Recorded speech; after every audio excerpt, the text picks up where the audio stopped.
Hello and welcome to Politics War Room with James Carville, and I'm Al Hunt. This week we are joined by the United States editor of the Financial Times, Ed Luce, and professor of Internal Affairs and Middle East Studies at Johns Hopkins Valley Nasser, two experts on Afghanistan. Remember, we take your questions each episode, so write into politicswarroom@gmail.com or send a tweet to @Politicon for next week's show. We'll get to as many as we can, and don't forget to tell us where you're from.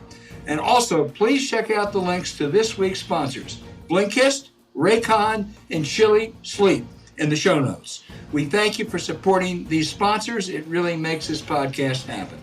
Please tell your friends about us and remind them to subscribe on Apple Podcasts, Spotify, Stitcher, or wherever you get your podcast. Hey, James, we discussed the Afghan tragedy last week, but there is so much there. There's so much that we might have done, should have done, could have done, didn't do. There's so much blame to go around. Some of the hypocrites, Republicans, the generals, Donald Trump, it's outrageous. But we have two people who really understand this as well as anyone on the planet, I think. Valley Nasser is a professor at the Johns Hopkins School of International Relations, the former dean, and he was Richard Holbrooke's top aide in 2009 and 2010 on the Afghan-Pakistan Task Force. And Ed Luce is the chief Washington correspondent, commentator, and columnist for the Financial Times, and he was the South Asia bureau chief for the FT over there, so he really knows the region well. These are two of the smartest people I know, and they can teach us a lot about what's happened in this momentous event the last couple weeks. James, why don't you start and just take it over for a while? All right, so I'll ask both of you the same question because you're both very helpful. I'll just start with you, Ed. I don't know why. Maybe I think you're old in Valley, so I'll defer to you, but I could be wrong. When did you know this war was lost? Yeah, I wish to take strong exception to me being older than Valley. Okay, maybe not. But I had to start with someone, so L comes before N. When did you know this war was fucking lost? Pretty much from the beginning. If you define winning the war as building a nation, building a nation is an unattainable objective. And, particularly when Obama sort of midway through had the surge in 2009, he had more than 100,000 troops with a 3-year deadline to achieve unattainable targets. But before 2012, before his re-election, that was clear. Even he didn't have conviction in that. So I think it's been clear that by that measure, the mission in Afghanistan has been lost, from pretty much day one. But by the measure of containing terrorism, of the counterterrorism as opposed to the counterinsurgency one, then America was achieving its objectives pretty quickly. So I think the goals from the outset were too extravagant. So, Valley, when did you know this was a lost war? Because this is a defeat. There's no other way. You can't shine shit, as Lyndon Johnson said. All right? We lost. Just like we lost in... When did you know this endeavor was hopeless? Well, when President Obama came into the office, Afghanistan was sort of sitting at a pivot point. And at that point, the military really pushed hard for this idea of importing the model that had worked in Iraq, the Petraeus surge to Afghanistan, what they call the fully resourced counterinsurgency. And a year or two after that, it wasn't moving the needle at all. And then I think when Trump came in from day one, it was obvious that the Taliban were winning. Fewer Americans were dying because we were no longer putting soldiers on the front lines. They had moved to back office, but the Taliban was gaining territory. Violence, car bombs, etc., was on the rise. It was very clear that the Taliban were gradually beating us. I think everybody in the administration and the high levels understood that either you have to, put hundreds of thousands of troops on the ground, or with the kind of commitment we had on the ground, the war was already lost. So this is basically, we've been on exit, accepting defeat, essentially, at least since the day that Trump went in. And so this is not a surprise. I think Trump pretty much ended the war. I mean, a lot of people are banging on President Biden for varieties of correct or incorrect reasons, but the reality is that that once he agreed to the Doha Agreement, the way he negotiated Doha Agreement, essentially he signed a surrender or exit in that agreement. So here we are. We've had Vietnam, which was a stone loss. Iraq, which was probably a 70% loss. Afghanistan was a stone loss. Does anybody at the Hopkins School or Sandhurst or West Point or Annapolis teach a course on how do you lose a war? There is in between a very good example to think about, and I think that's where Biden's thoughts were, which is the way George Bush Sr. dealt with Kuwait and Iraq. I mean, there was a clear mission, which is Saddam has to leave Iraq, and leave Kuwait. When he pushed him out of Kuwait, he refused to be dragged into regime change and nation building in Baghdad. We downsized his military force, put containment in form of sanctions around him, and then left. And I think that's the way Biden looked at this. Ed is right. It's how you define the war. And I think the military, the way they think about this is when you leave a place, you're most in danger of being really attacked. And so the United States put a lot of emphasis with the Taliban in Doha on getting safe passage out of Afghanistan. There are two things I think the Doha Agreement was an agreement on. One was, don't kill Americans, give us safe passage. And secondly, no more terrorism coming from Afghanistan. So in that sense, the U.S. basically signed the proper treaty. But the reality of it is, I think it's the point that Ed raised. I mean, if you make turning one of the most difficult, least developed countries in the world into a democracy, you're setting yourself up for failure from the get-go. So Ed, I want to go to you because I read your column today. You seem very passionate about the exit was really bad, and I mean I love you. You're our favorite guest. You are our first guest on this show. We love having you. I don't think the problem with this is the exit. I think it was the entrance and the entire 20-year failure of it. But tell our listeners, subscribers, what your principal beef is with the way that we got out of there. Well, just to go back to how we got in.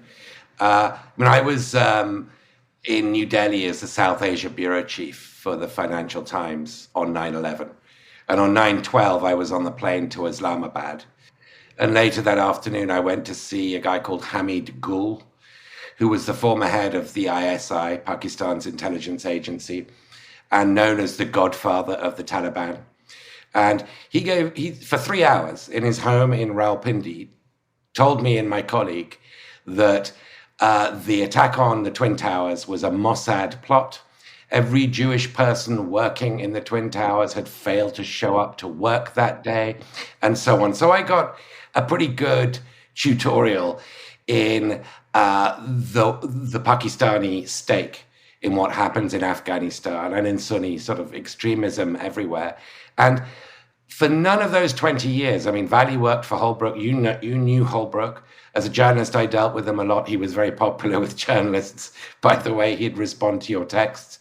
In none of those 20 years was the United States able to really take on Pakistan's forked tongue, double-dealing role in all of this. And if you try and fix Afghanistan without getting tough with Pakistan, you're set up for failure. And I see no effort on the part of the Biden administration as it exits Afghanistan, a decision that is quite understandable. I don't fully agree with it, but it's quite understandable. I see no effort to really address the godfather of this situation, which is Pakistan. It's easy for me to recommend that, but There are going to be regional consequences to the Taliban takeover. This isn't the end of the American story in the region. There are going to be problems that arise from this that I think could be worse than keeping, say, 4,500 Americans in the country with 6,000, 7,000 NATO troops. There are no good options.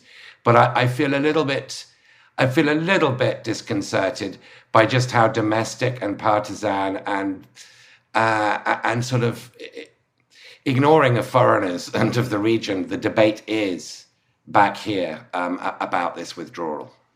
So Val, I would ask you, and I'll give Ed a chance to reply. Sarah Chase, who I follow, I think she's a serious person, says that the Taliban were a creation of the Pakistani intelligence services.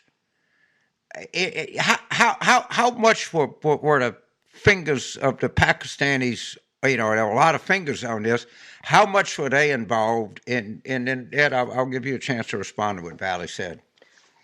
Well, the Pakistanis were deeply involved, but sort of they're Afghans, and this to them is war of liberation against the U.S. And I think, that's too easy an answer. That's as much as saying that the Viet Cong were the creation of the Chinese, or the Viet Cong or the North Koreans. Sure, they could not have survived without their machinations, but if you deny the fact that there are facts on the ground that angered the Pashtuns, that allowed the Taliban to gain traction, then you basically are somewhat deluding yourself. And also I would say, I think Ed's point is very well taken. But look, the fact of the matter is that Pakistan will always care about Afghanistan more than we do.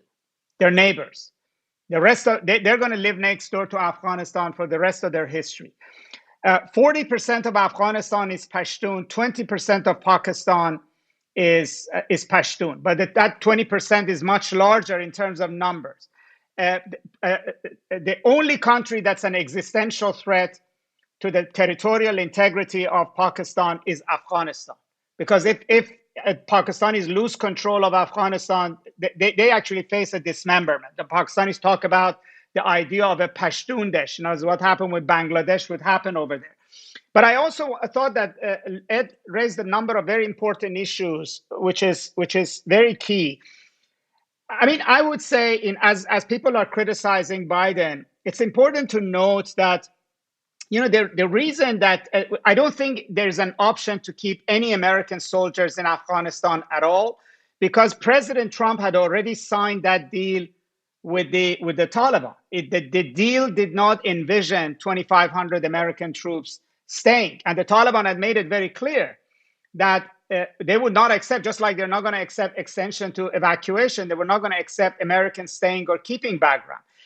Many people in Washington or in Europe think that because the past 2-3 years with 2,500 troops, nobody's got killed, that somehow the 2,500 were doing something the 20,000 couldn't do in 2016. The reality is that once Doha Agreement started, the Taliban accepted a ceasefire on killing and attacking Americans, which would be off the table if we pull the JCPOA on the Doha Agreement. In other words, a new president comes in, tries to renegotiate the deal or abrogates the deal that his predecessor done. So for Biden, the real choice was, do we go back in a big way, or do basically take the Doha Agreement, which is Trump's agreement, and the Republicans cannot object to it, and get out.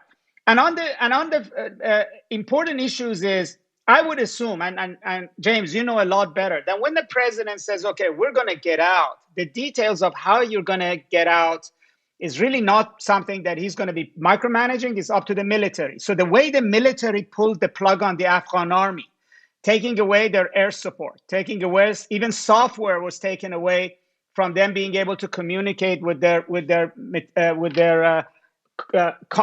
convoys. Those are decisions that also was at the implementation phase, and they go to in other words, we helped destruct the Afghan military. It wasn't just that they didn't have a will to fight. But I think one of the most important issues that Ed raised, and I do think it's a criticism of this administration, is that they came into the office with the idea that the Middle East and South Asia should be forgotten. It's all about China, and we're leaving this region. And we don't need to talk to anybody about it. We don't need to talk to the Europeans. We don't need to talk to Pakistanis. We don't need to talk to the Arabs. In fact, we don't think the region matters at all. So what Ed is saying is been absent in the thinking of this administration. I don't think they had a post August 31st view of the region. Okay, what happens to that region? So Ed, I want to go because we're not cable TV, so we can all disagree and love each other. It seems to me, just listening to the conversation, that Valley is less critical of what Biden did than you are. Is that a fair assessment as to what I'm listening to, in your opinion? Yes, I think that's a fair assessment, and Valley makes some great points. Right. I mean, clearly, the Taliban is not a pure de novo creation of Pakistan. There is demand in there amongst Pashtuns in Afghanistan for that kind of politics, Islamist politics. But it is worth mentioning that, the de facto right now Taliban leader, the one who Bill Burns met in Kabul earlier this week, Mullah Baradar, Abdul Ghani Baradar, was several years ago attempting to reach out to Karzai, or responding to Karzai, then president of Afghanistan, reaching out to him to broker a peace deal between the Taliban and the Karzai government. The Pakistanis arrested Mullah Baradar and imprisoned him. They did not want a peace deal. That was a key, potentially pivotal moment in the possibility for an Afghan political settlement. Pakistan scuttled it. And I think that's really worth emphasizing. The only other thing I would say to Valley's very valid points is that if you look at the American death toll in 2016, 2017, 2018, before the Doha talks began, when America had a lot more soldiers on the ground and they were fighting the Taliban, America had, I think, 12, 13,000 troops. The death toll was about 20 or 30 a year. Now, 20 or 30 a year is, it's too much for their families, but we're not talking about the massive casualties here. But it was effective, that presence, at keeping the Taliban at bay. So, I think that it's just been a very binary debate here. Either you build a nation or you get out and leave it to the Islamists. There are other options, and I think that Biden will come to regret pulling out, as he regretted pulling out fully of Iraq in 2011 with the vacuum that left.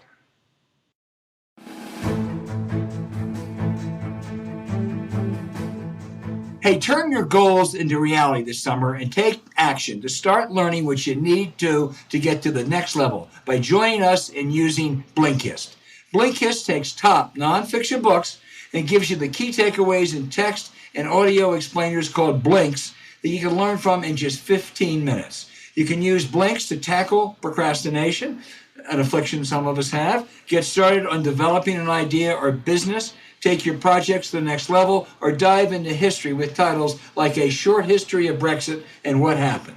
They've blinked thousands of titles in 27 categories, and if you like podcasts, which I assume you all do, they blink those too with Shortcast. And it's all in one app and right in your pocket so you can learn anytime, anywhere with Blinkist. James, you love Blinkist. I love Blinkist. And just so you know, I have been officially medically diagnosed with having attention deficit syndrome. All right. And for all of the people like me, or maybe not as serious case as I have, this thing is a godsend because I'm a very curious guy, but I'm very fidgety and I like to move from topic to topic. And I wish somebody would have designed this in 1964 when I was 20 years old. But I'll take it now because this is a godsend to a guy like me who is curious and fidgety. It's a terrific product. I cannot recommend it enough. Jameson had Blinkist in 1992. Just imagine how much Clinton would have won by.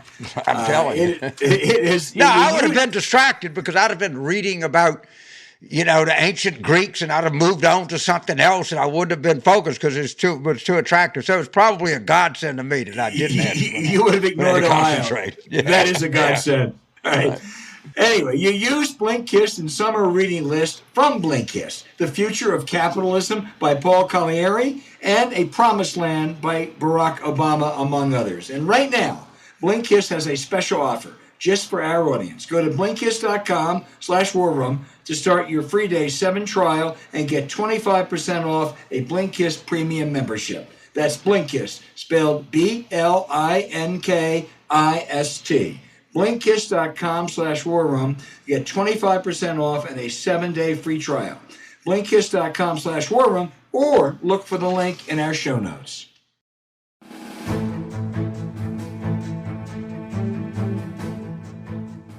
Hey, Ed, let me ask you a question. You were the Southeast Asia Bureau Chief. You spent a lot of time there. You know the region. Right now, put yourself in the shoes of the leaders in Beijing, Islamabad, New Delhi. What are you thinking right now?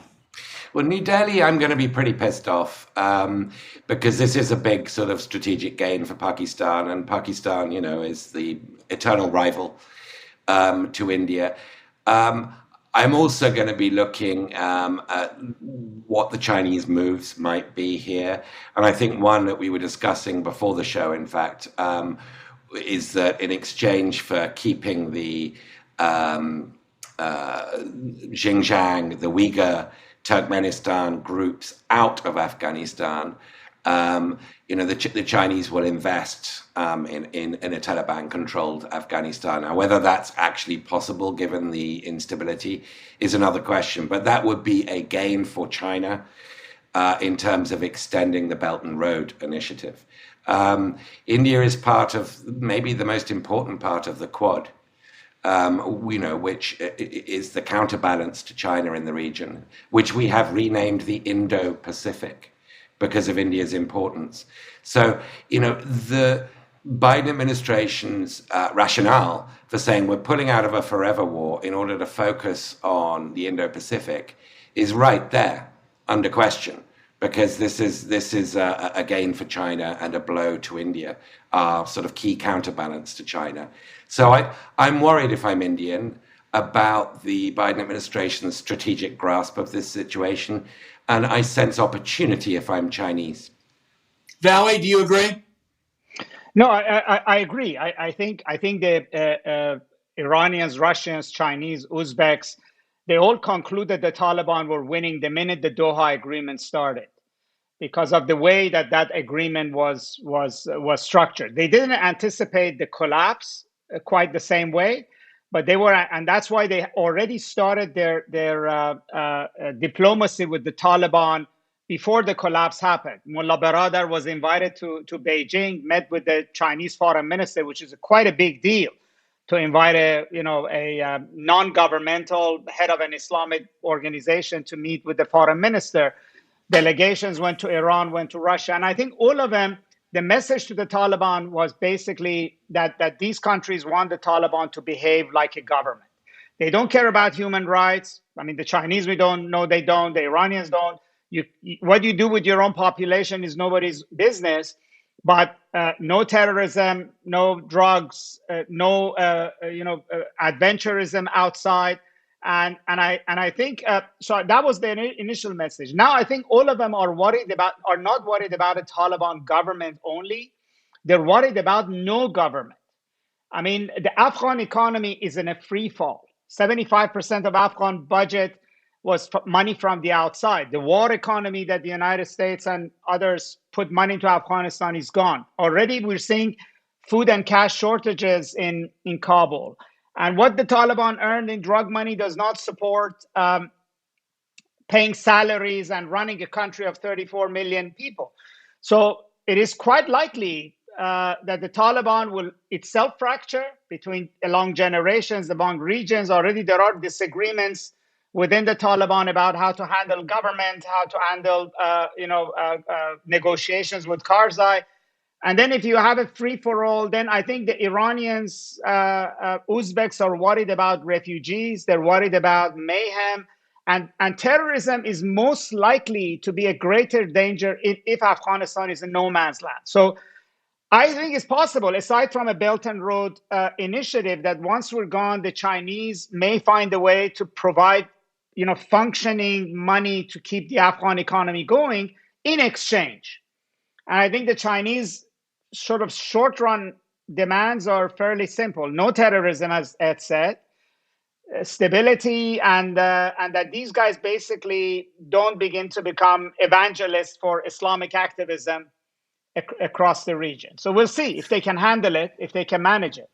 Let me ask you both to pick up on a final question. I'm old enough to have been around in 1975 when we had the evacuation of Vietnam, and all the doomsayers from Kissinger on down said this is going to change America's standing in the world. There's going to be a domino theory. The Soviet Union is going to be emboldened. It didn't end up that badly. It really didn't. As a matter of fact, it almost cut the other way. Is there any chance that as bad as this looks now, that maybe in 5 or 10 years it will look differently and that we will have gotten out of a quagmire and maybe be able to focus on other issues better? Ed? Oh yeah, there's a lot of chance. I mean, it's very hard to predict the future. So, what we're discussing is potentially very foreseeable things, but that's just in the short term. What it looks like 5-10 years from now, so much depends, on whether Islamism is a spent force, whether this is just a sort of minor false dawn for Al-Qaeda and others, and also on the course of China. China's got the most brittle autocratic leader it's had for a very long time, arguably since Mao. And my favorite thing about Xi Jinping is he's got every single title and medal and station, senior position available. Deng Xiaoping, in his last few years, when he was fully in control, his only position was vice chairman of the Chinese Bridge Playing Association. When you take every position going, that means you're insecure. So we've got an insecure autocratic Chinese leader, and it's very hard to predict where that will go. But the short term, I don't think this is good, and I think it's a very different situation to Vietnam in 1975. Vali, I can't help but asking you about your old colleague and your boss, Richard Holbrooke, who you and I emailed, and I said, I'm sure if he's up in heaven, he would have negotiated his way in. But he's looking down and saying almost, I told you, bastards, this would happen. Is there any sense that if they had listened in those 2 years more to Holbrooke, we might have gotten out in a better way? I think so. I mean, your negotiating position where you have 100,000 troops on the ground, and if, as Ed was saying, if the United States was in a position to put a lot more pressure on Pakistan at that point, would have been very different when you're trying to negotiate with 20,000 troops, and then trying to negotiate with 2,500 troops, because you have a very different position. I remember I was taking a walk with Holbrooke in Paris. And he pointed to Hotel de Crillon in the Place de la Concorde, and he said, "I spent the best 6 months of my life in that hotel negotiating an exit from Vietnam. After 6 months, the talks failed. We spent several more years, several more lives in Vietnam, only to negotiate a war deal to get out. It's much better to do it at this point in time." And he constantly tried to tell President Obama at Vietnam, but that time they thought he's a dinosaur, and what has Vietnam got to do with that? I really find it extremely ironic that the example of Saigon is now all over the place. And I want to say, look, America is such a great economy and power that, of course, it always survives things, and then we can look back and say those things didn't matter. But whether it was Vietnam or Afghanistan, there are small things that happens now and then that do matter. Like, what other country didn't we help, which would have been more important at that point in time because of what happened in Vietnam, right? Or what did we do and not do? And so there is no question that right now everybody's very upset, not just because about that we've lost the war, but also because We've shown lack of competence in executing this. And secondly, also because this administration, and I do think they are open to criticism here, has talked with nobody about this, consulted nobody. As one British MP put it, the US wants to lead in and lead out and expects when he says jump, the Europeans jump. It doesn't want their advice. It doesn't want their counsel. It's just going to inform them of what they need to do.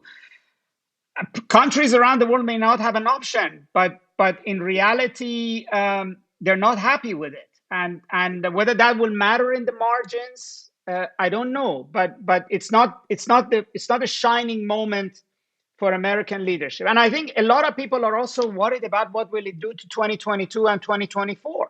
James, you have a final question? Well, losing a war is bad, and we've become very accustomed to it. We've lost a goddamn war. So to Ed, this is great having y'all. So, Valley, I know exactly the status of Richard Holbrooke. So he is in purgatory, and he's negotiating his way into heaven right now.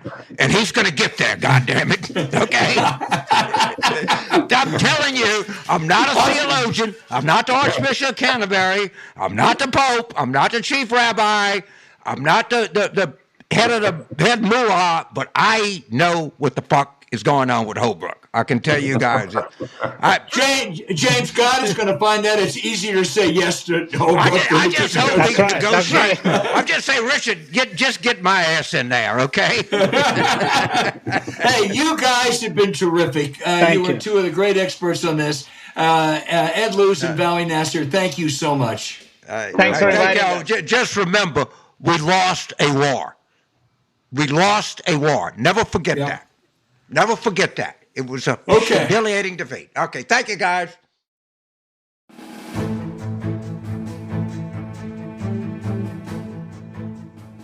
Hey, no matter how you're feeling about getting back out there, there's no denying it's a challenge. So when the world gets too loud, something that you love to do is create your own soundtrack by popping in Raycon wireless earbuds. Let me tell you right now, Raycons are the best way to listen. They come with a bunch of gel tips for your comfort, and unlike some other brands, they don't stick out of your ears. Raycons have a 32-hour battery life, so you can listen to what you want, when you want, for a really long time. Hey, you know, James, sometimes you need some upbeat music to pump you up before you see people, or to stay calm with some guided meditation. I got to be honest, I have not. And I'll tell you why. They sent me these things, and my daughter, who's a 23-year-old graduate student in interior design, says, Dad, these things are great. I'm taking them. And, of course, I've not told my daughter no for 23 years, and I'm not going to start. So I got to get another pair. But she says, I mean, her and all of her friends, I mean, they think this is the cat's meow product. Yeah, the young people love this product, man. Where you get your favorite songs, when you listen, how good it sounds on Raycon earbuds. Now, they start at half the price of other premium audio brands, and they sound just as good. Raycons come with a 45-day happiness guarantee. 45-day happiness guarantee. So you really can't lose. Give them a try, and you'll see what I mean. Create your own soundtrack with Raycon right now. Politics War Room listeners can get 15% off the Raycon order at buyraycon.com/warroom. That's buyraycon.com/warroom to save 15% on Raycons. Raycon.com/warroom, or look for the link in our show notes. Look for my daughter who has them. Possibly mine, too. Right.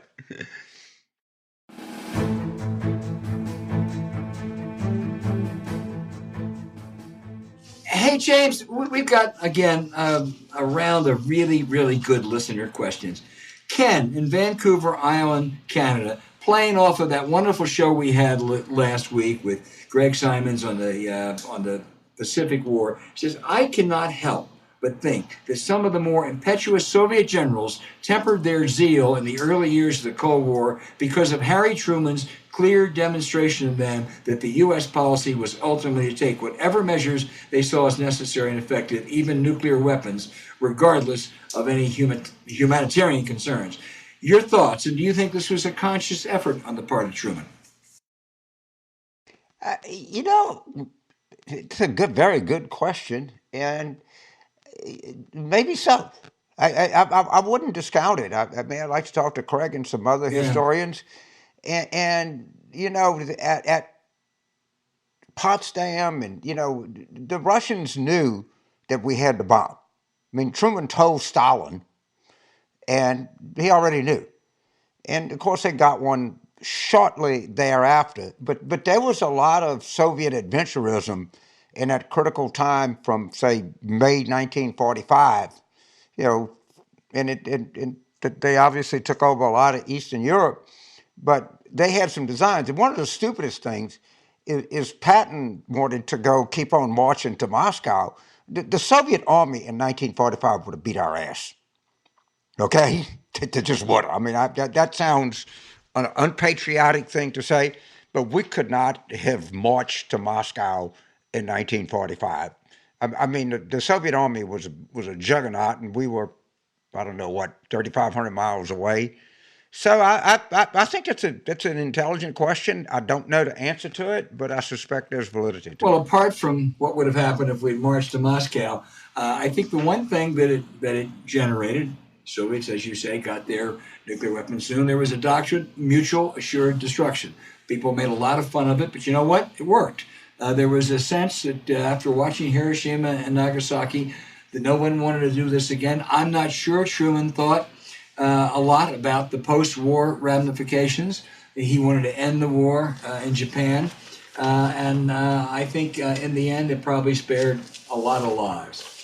James? Yeah, there was a period, but there was a period where we had it and they didn't. Of course, MacArthur wanted Truman to use it on China, and he wouldn't do it. He didn't want to drop a third bomb on Japan. But the listener's question, I think, is extremely valid and penetrating. I don't know the answer, but it very likely is right. This is a tough one. This is from David in Jackson, New Jersey.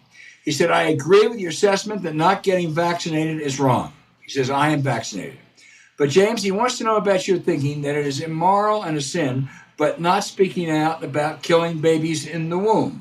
That seems to be a disconnect. And David says, as a Christian, I see them both as wrong, although to a different degree.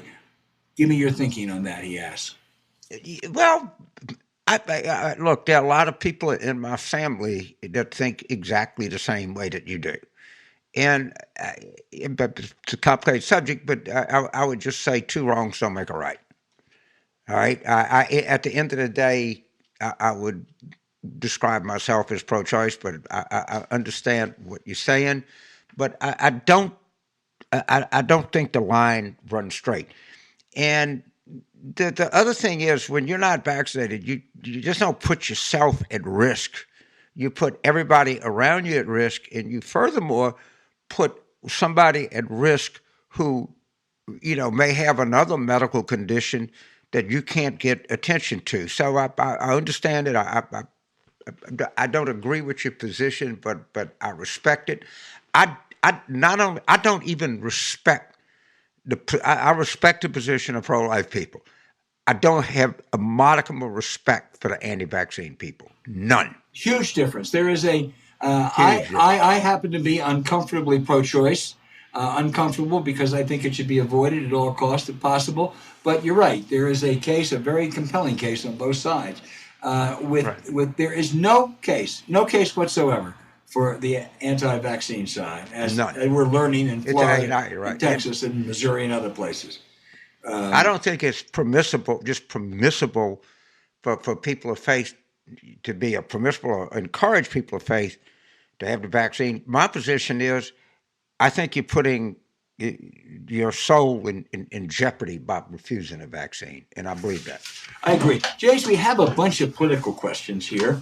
The first one comes from Christine in Lansdale, Pennsylvania. I grew up right near Lansdale, and she said, could you please vet next year's Pennsylvania Senate race? Christine, that's a really good question. That is a key race to watch. It's a retiring Republican. The Democrats have a real shot. They are frankly worried that the front runner right now, because of name recognition, is the lieutenant governor. He is a Bernie Sanders Democrat, a genuine populist.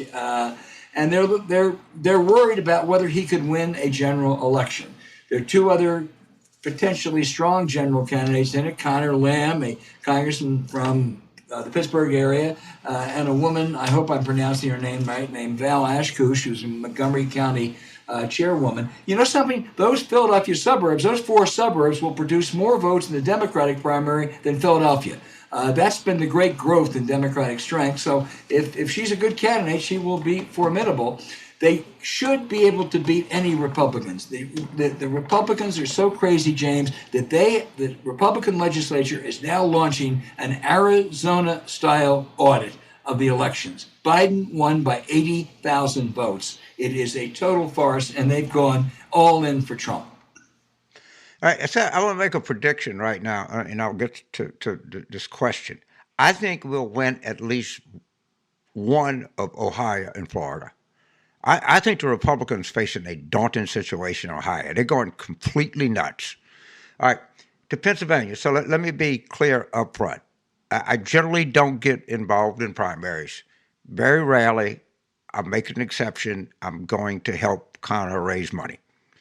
All right. However, and there's also Malcolm Kenyatta, who is a black guy from Philadelphia, who's a kind of compelling, interesting figure that's running also.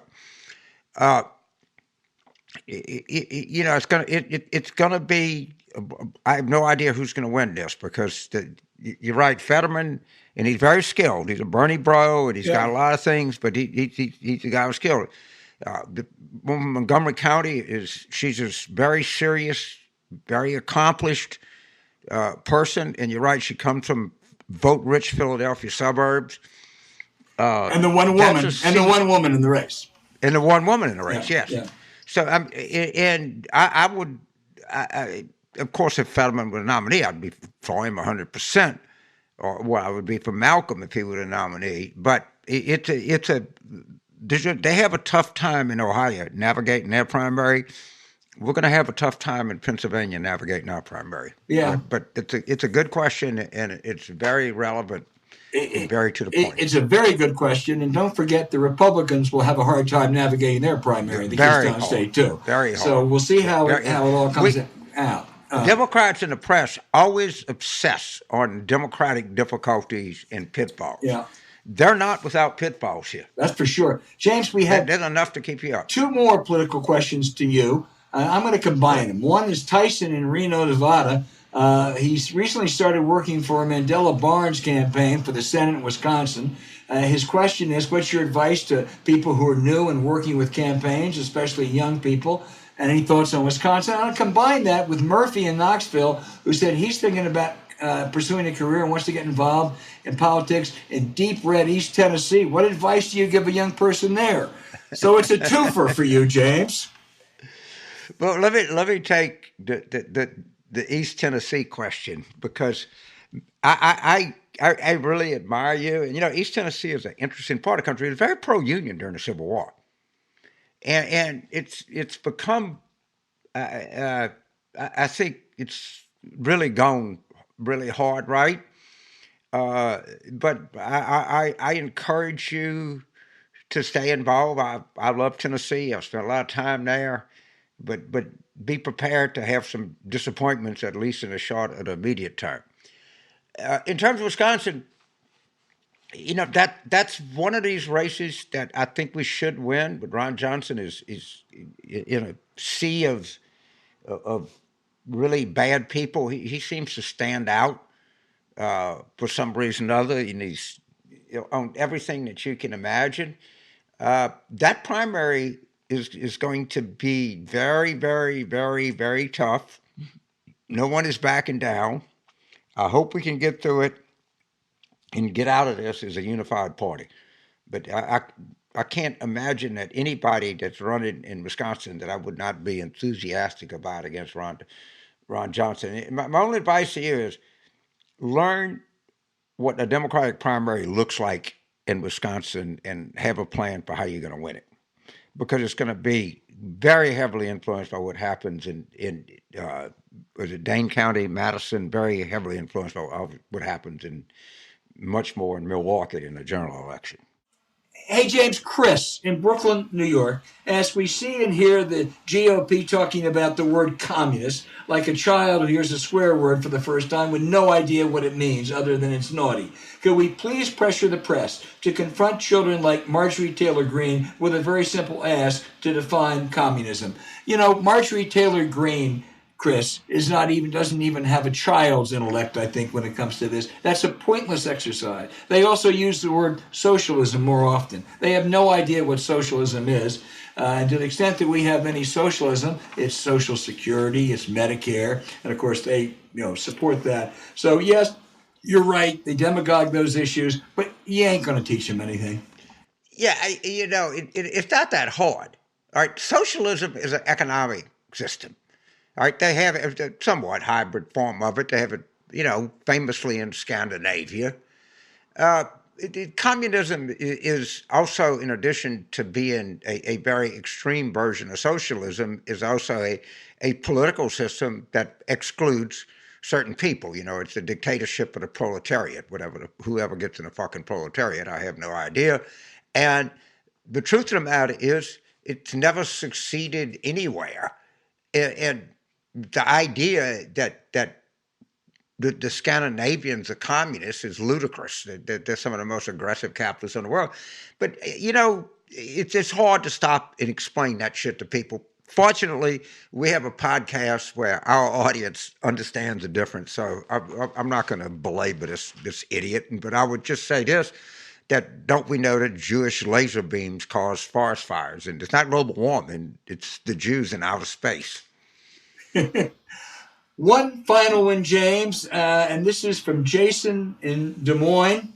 It's a bit tough one for you, James, but he asked, when the history of COVID-19 is written, will Greg Abbott and Ron DeSantis be to COVID what George Wallace was to civil rights? Wallace stood in the front of the University of Alabama to prevent kids from getting an education with a bullshit rant about tyranny. Is this what we're going to, 20 years from now, say about Abbott and DeSantis?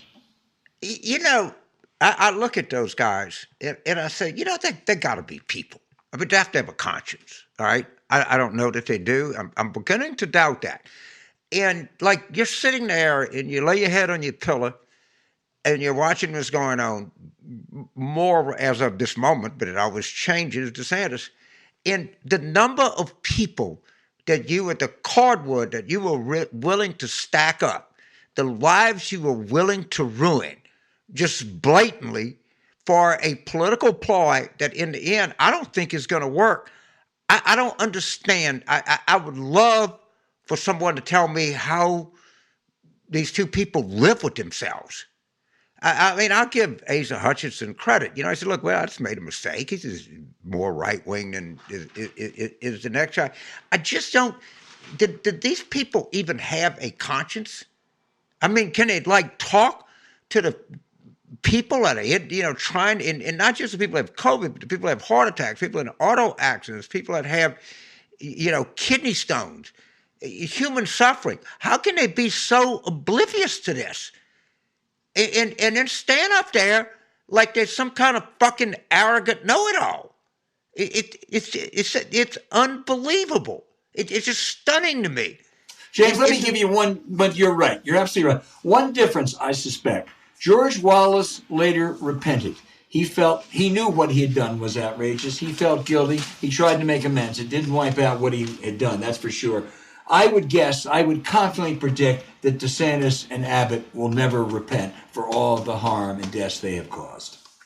Yeah, Wallace, of course, he started out as a kind of racial moderate, and when he lost, he said, I'll never get out-sagged. So he went 2 terms.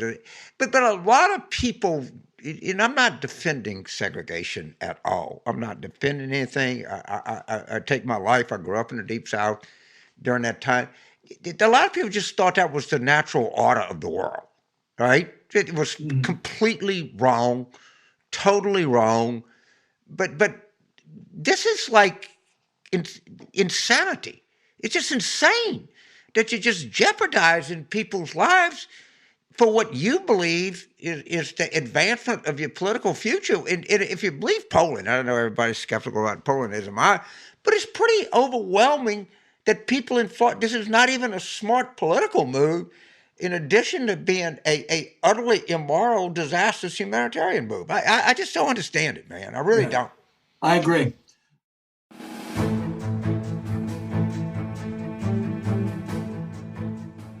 Hey, James, if you look at the science, the best way to achieve and maintain consistent deep sleep is by lowering core body temperatures. You'd be amazed. Temperature-controlled sleep restores testosterone levels, repairs muscle after a hard day's work, and improves cognitive function so you can always start your day feeling sharp and alert. But sleeping cool is good for everyone. Right, James? It's unbelievable. And the thing that I like about it is I can barely screw in a light bulb. And this product works. And I keep coming back. I grew up in, hot, humid South Louisiana prior to air conditioning. I always was looking for a cool sheet to sleep on. And this almost makes me infantile. It's so damn comfortable. And I tell you what it's really good for. It's really good for spooning.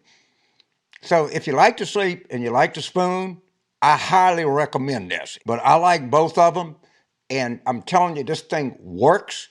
And it doesn't take any getting used to. The first 5 minutes on it, you understand that you're having an entirely different experience. It's a terrific product.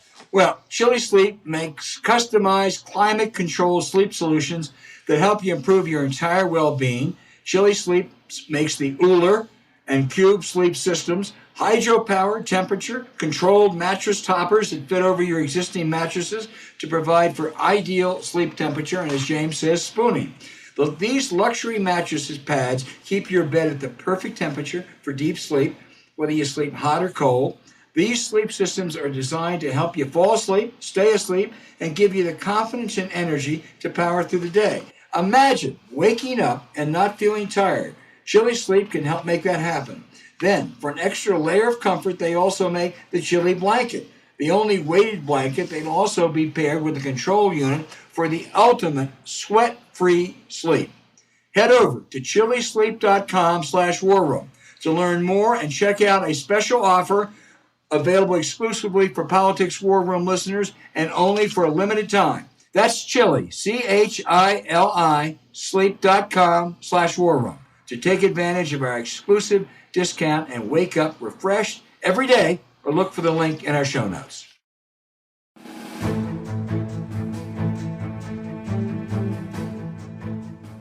Okay, guys, let's move to the outrage of the week. James, I suspect you have an outrage.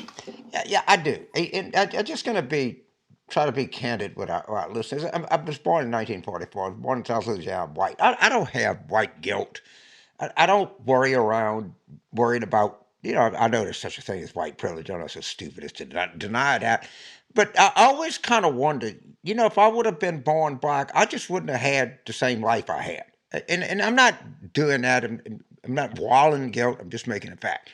And so, of course, when the financial crisis hit and we had leverage rates of 35-1, they all blamed black people. What the fuck are you talking about? So Dan Patrick, the lieutenant governor of Texas, who actually looks like a human being, all right? If you look at him, he looks like a human being. He doesn't have horns coming out of his... And said that the reason that Texas is having this is because of black people. Well, I'm not going to go through the factcheck.org. If you just Google it, there's 10 pages on Wikipedia that stunningly refute this. But what is it about, and I go back to say, what is it about a human being, a normal-looking human being, who I didn't look him up, but I'm sure he's got a college degree, who lives and breathes and walks among us, that would be that despicable, that false, that willing to be that, and I'm sorry, you said, we can't call somebody a racist. Man, I don't know what's in your heart, Dan Patrick, but whatever comes out of your fucking mouth is really, really racist. And I would say that to anybody. I'm not going to freaking apologize. I don't know. I don't know what makes a human being that callous. I have no earthly idea. James, must be something in the water down there. You have the lieutenant governor, you have the governor, you have the attorney general, and you have Ted no, Cruz. he didn't do anything wrong. He just exonerated himself. I don't know what's in the water, but something ain't serving the Lone Star State very well. I don't know if I have an outrage. I want to praise once again a new Nancy Pelosi. She is the best speaker in the House, at least since Sam Rayburn, and maybe much longer. She forged together. She has a 3-vote margin, and she managed to put together a package this week. Critics say, well, she just kicked things down the road. Yeah, she did. Yeah, it won't satisfy everyone. No, it won't. But she put it together as no one else could have. They kept alive both the infrastructure bill and the much larger social spending bill. Whether they'll succeed in the fall or not, I don't know. But let me tell you something. Joe Biden ought to get down on his hands and knees every night and thank God for Nancy Pelosi. Just imagine if she weren't the Speaker of the House of Representatives. So it's not an outrage. It's an outrage only to her critics. So you think that Seth Moulton was right pushing Marcia Fudge? I think Seth Moulton, who I once wrote a column, had a fantastic future in American politics, hasn't done anything to help himself, starting with the idiotic notion that Marcia Fudge should replace Nancy Pelosi. Well, you know what? I believe in redemption. Come on, Seth. Yeah, but then he ended up going. To Afghanistan a couple days ago, which hadn't helped him a lot. He hadn't had a good recent history, but he can come back. He's young. I hope he does. Right. You're doing very well right now, dude. He's got a lot of potential. Okay, terrific.